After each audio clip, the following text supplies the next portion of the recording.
Hi viewers. ஒன்றிலிருந்து 25 வரையிலான எண்களின் நடு எண்ணின் இருமடங்கு எண் யாது என்று கேட்டிருக்க. இப்போ ஒன்றிலிருந்து 25 வரையிலான நடு எண்ணை காண்றதுக்கு 25 நாங்கள் இரண்டால பிரிக்கணும். 25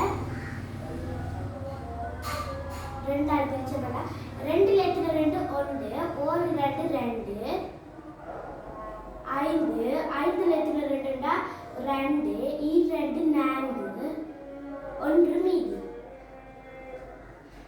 அப்ப நாங்க 25 இரண்டால பிரித்தோம்னா 12 1 மீதியும் வருது.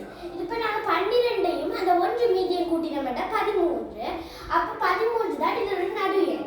ஆனா இங்க கேட்டிருக்க நடு எண்ணின் இருமடங்கு யாது? அப்ப 13 இரண்டால பெருக்கணும். 13 இரண்டால பெருக்கணும். 3 2 6 1 2 2. அப்ப 13 இரண்டால பெருக்கினோம்னா 26. இந்த கேட்சுக்கு நடு எண்ணின் இருமடங்கு எண் யாதுன்னு கேட்டதால 26.